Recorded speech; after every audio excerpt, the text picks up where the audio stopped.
What's up guys, this is Jay Khalil. Welcome to my new channel. In this channel, we're gonna be talking about new cameras, accessories, new technologies and new arsenals, the cameras, lenses and much more.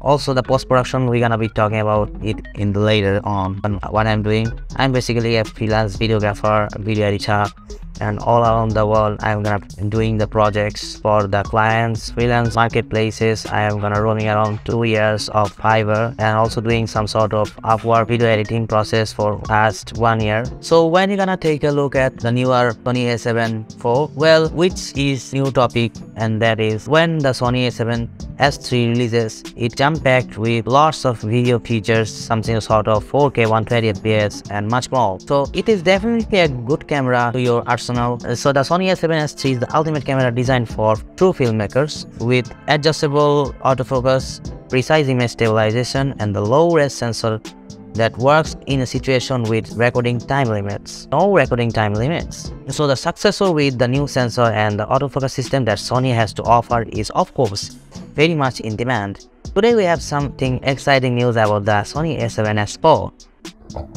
New camera. Let's check. The Sony A7S IV is rumored to feature 24.2 megapixel full-frame XMOR CMOS sensor. It's not a CMOS sensor, but also the XMOR CMOS sensor. It's a big improvement over the Sony A7S3. Only that has a 12.1 megapixel sensor, which is not quite good for the high-res photography. Anyway, the new sensor can take more detailed shots, allowing you to crop without worrying about picture structure visibility.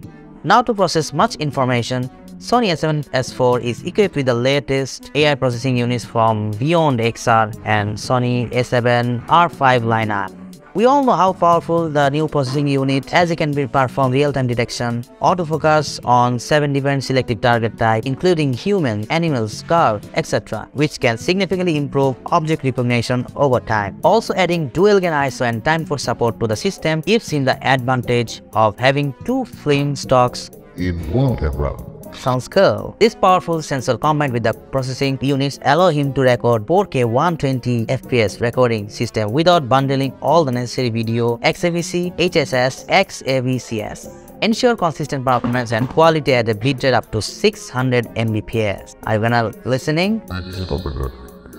On the contrary, A7S III records in 4K 120p although on a single pixel display. The Sony A7 IV larger sensor is expected to improve overall performance a little bit over the Sony A7S III. We gonna expected it to something like 240fps video shooting. Some sort of, my phone can shoot on all around up to 240fps. It is a Redmi 90. So the mobile can do the 240fps with a decent amount of quality. So why not improving to the Sony A7S high-end lineup video camera? We are talking about video features more and more, but not maintaining the 240fps frame rate inside in any other A7S cameras, inside in any other resolution in the cameras, so which is not good for 2023, as we are expecting to make some sort of super slow-mo or a decent kind of slow-mo in 120fps. Although if the 240fps added to the sensor later on, it will be a big game changer to the A7 market industry.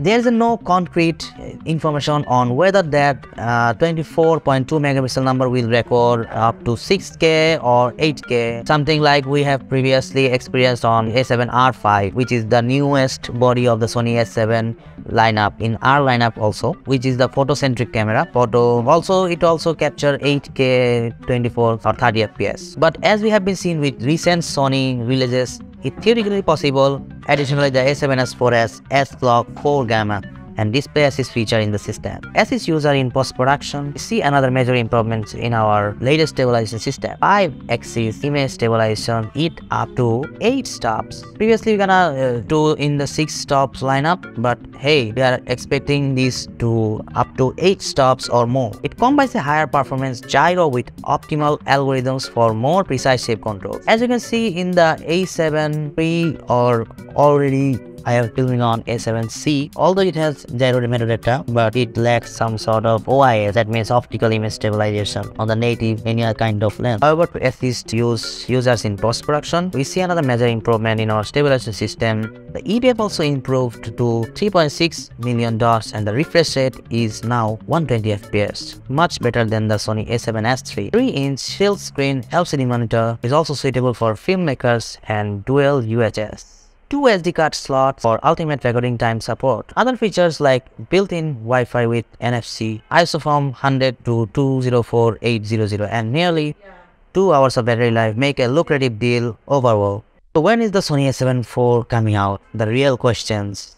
I'm gonna answer it you. Well, the previous genre we have experienced a much more delay between each camera releases over time. The Sony A7S3 comes out after Sony A7S2 and it's been a long since we are not getting A7S lineup any camera improvement at all. Well, it took Sony 5 years to release its successor, the Sony A7S3 over Sony A7S2. Usually takes 2 years to them to come out the successor for each model. And if the insider story is correct, if so, the Sony A7 IV may arrive sooner than you think. Rumor has the Q3 of 2023 would be the Sony time to release cameras. That means the month of March or April would be the suitable time. And we believe it's time to see a more videography focused camera on a budget. Definitely an effective tool for professional videographers workflow. And I love this camera since it was first released. Thank you so much for watching. If you like this video, please make sure to subscribe to my channel, Cope, and then we're gonna take a look at recent technologies, recent camera upgrades, and much more in the future. Till then, goodbye for now.